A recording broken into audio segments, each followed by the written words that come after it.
Before I start my talk, let's all of us just do a small activity. I would like all of you to just lock your hands behind your back, something like this.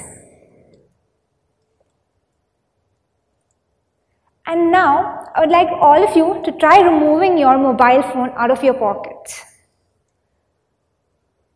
Difficult, isn't it? Almost impossible. Now just try and imagine this feeling or the situation for the rest of your lives. Such is the story of my brothers. I have two brothers who suffer from a condition called cerebral palsy. Cerebral palsy is a condition where the part of the brain responsible for all your voluntary and motor functions isn't developed.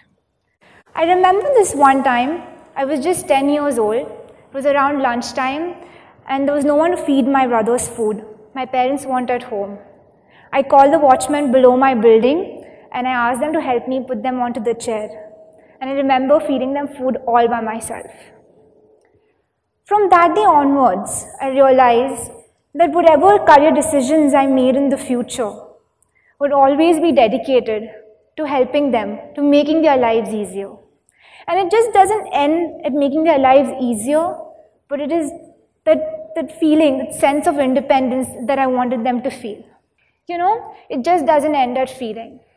Let's take an example, a really simple example.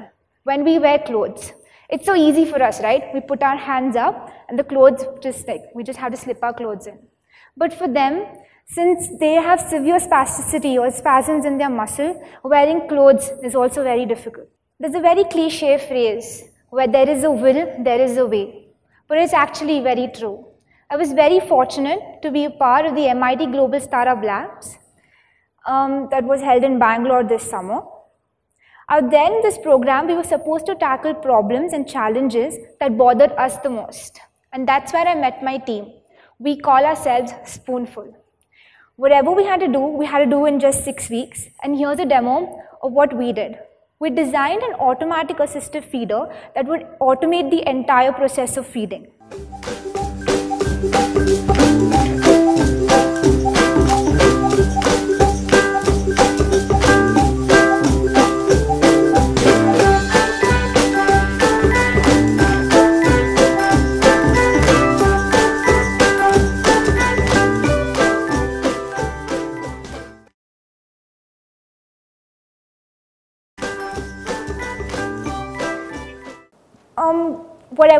Whatever you just saw and whatever you can see here, we just made it under 1,000 rupees. We bootstrapped and we did whatever we could. And there are a few products available in the US which are based on the similar concept, but they cost almost $3,000. Our final design would cost only 3,000 rupees. And I believe that we should never fall in love with our solutions. That's why our team is constantly working on better improvising our designs to make the product more versatile. Our vision is to make the feeder as portable as a tiffin box. Just imagine a mother who has a child of the same disability or special needs, just has to put this feeder into his bag, and when he goes to school, the teacher has to remove it, just press a button, and the entire process would be automated.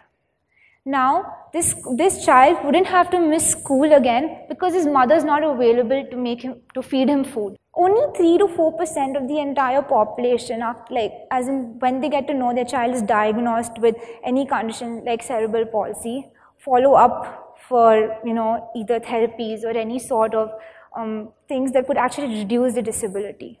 I believe that awareness goes hand in hand with technology. So even if there are a lot of products available or technologies available out there, but if there is no awareness, it actually makes no sense at all. I have just taken half a step in helping 2 million lives just like my brothers.